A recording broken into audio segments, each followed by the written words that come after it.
Hello Year 7s, welcome to the Dreamcatcher task. There are 3 worksheets altogether. This is the first worksheet and there's 2 pages. Let's have a look at the first page. At the very top we have the goal and we have the APK question. The goal is for you to understand the design brief and to research the origin of Dreamcatchers. The APK question asks you, what is a Dreamcatcher? Now you need to explain this. So make sure you click in the green box to type your answer in. Okay, moving along, next thing we see is the actual client brief. If we have a look at this more closely, this is giving you a bit of a background as to what you need to do. So, you have a market stall at Wyndham Village Craft Market selling Dreamcatchers. A friend has asked you to make a special Dreamcatcher for their bedroom. The size of the Dreamcatcher must be 21 centimetres by 30 centimetres, so about the size of an A4 page. The Dreamcatcher needs to include a feature that allows it to be hung from a nail or a hook. Your friend wants the design to incorporate found objects, either natural or man-made, but you'll have a choice of the colour, the shape, the design in the centre of the Dreamcatcher and the items that hang from the Dreamcatcher. And finally, the Dreamcatcher needs a theme that ties in with your friend's personality or interests. And the theme goes here at this little area there, number 1. So, a theme, what could you use? Have a think about your friend's interests and what they like. And we pop the answer there. Maybe they like Marvel and cartoons or action movies. Maybe they like basketball, or maybe they like fur babies, or maybe even these fur babies. They might like skating. They might like cooking. Maybe they like swimming. They could have a favourite band or pop group. They might like footy, or they could even like soccer. That's the sort of thing you add as a theme. You could use that as a theme. So make sure you type your answer in, click on that green box and write and tell me what the theme is. And explain the theme. Why have you chosen that theme? Right, moving along. What are the constraints?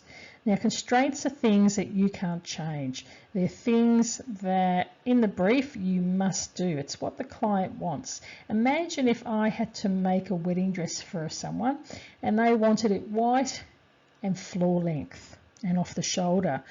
Well, I would not give them a mini skirt that's black because it's not what they want. They have constraints. So have a look through, read through the design brief, the client brief, and work out what the constraints are, the things you can't change. There's 4 boxes there in your answer. So click on each green box and enter each one in each box.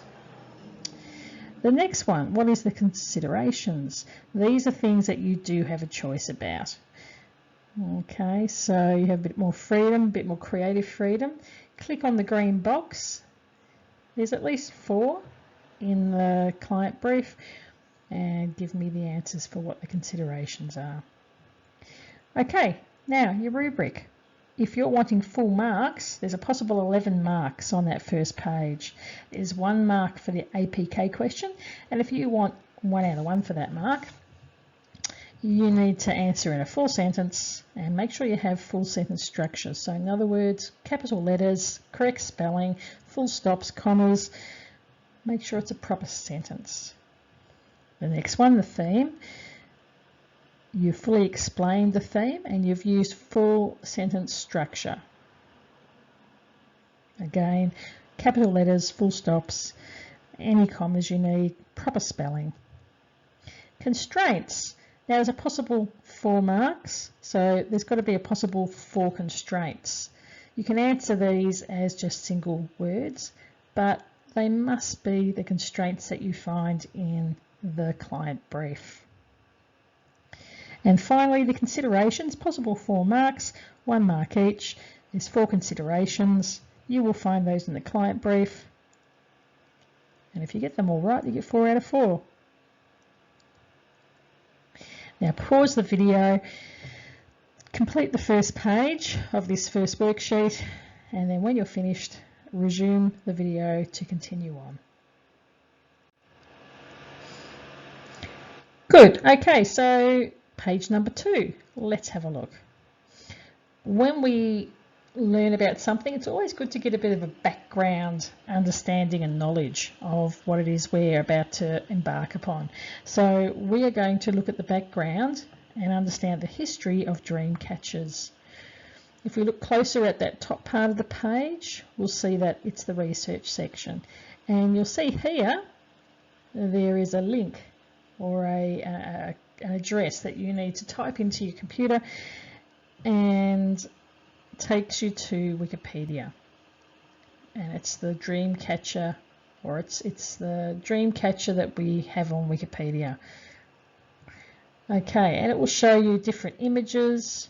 It will tell you a bit of the history about the people who first used Dreamcatchers. It will show you some Dreamcatchers as well. So where did Dreamcatchers originate from? Country and the people and the race, and what were Dreamcatchers originally used for? What were their functions? Okay, so next is inspiration images, and you can find lots of inspiration images off the internet, and I'm showing you a few here of what's possible. You could use this sort of thing as a cat theme. Good one for me. And here is an owl one, where they've used 2. Here's one where it's tipped upside down and facing downwards. Interesting. Here's one that looks like a moon. We'll keep going. That's made from a plate, a paper plate. One that looks like a tree.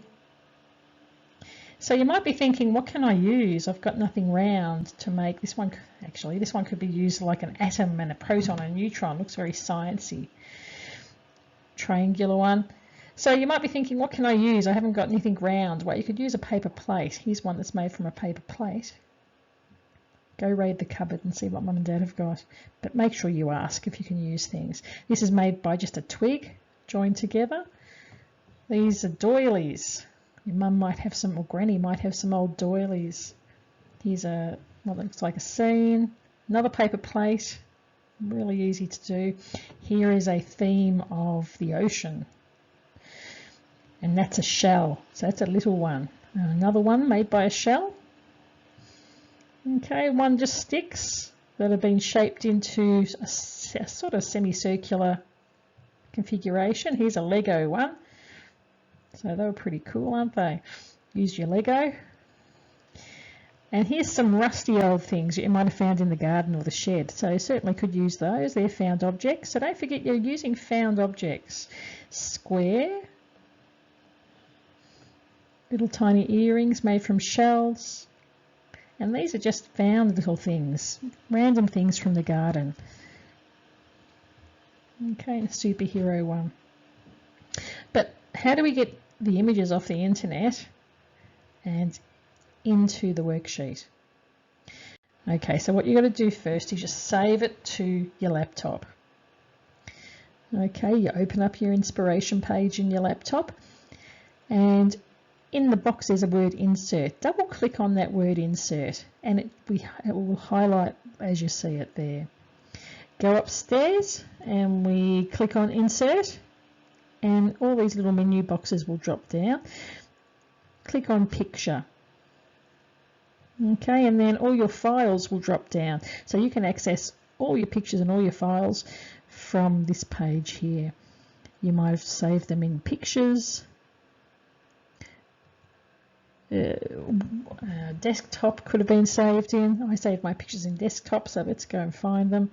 I'm going to put a different image in because I don't have an image of a Dreamcatcher. So what I'll do is I'll grab this avocado. Okay, so I click on that and then I push insert down the bottom, and hey presto, the image appears in that little box. Okay, if you're unsure, go back through that, rewind and have a look at it again, those steps. And down the bottom we are saying why. Why have you selected this item? Explain one thing in your Dreamcatcher that has caught your attention and that you like. Maybe you'd like to include that aspect in your own design. So that why, click on the box so that you know, or I know, why you've chosen it. Very good. And the very last thing we do, as usual, is the goal review. Let's have a closer look. On page 1, you chose a theme for your Dreamcatcher. Now there's two parts to this question. What will you include in the Dreamcatcher to support your theme? And how will this support your theme? Okay, so click on that green box to type your answer in. And when you've done it, you'll have finished your worksheet. Now the rubric, if you want full marks, because there's a possible 15 marks on this page, let's have a look how you can get that. So you've completed both research questions to get 4 out of 4 marks. There's 2 for each research question. Make sure you use full sentence structure, okay, to answer correctly. Research image included in each box. Now to get the top mark, to get 1 mark for each image, a possible 4 marks, you need to make sure it's high resolution. In other words, your image doesn't break up and pixelate. Describing a feature from each image using full sentence structure is going to get you a possible 6 marks in describing a feature from each image. So that's 1.5 marks for each one.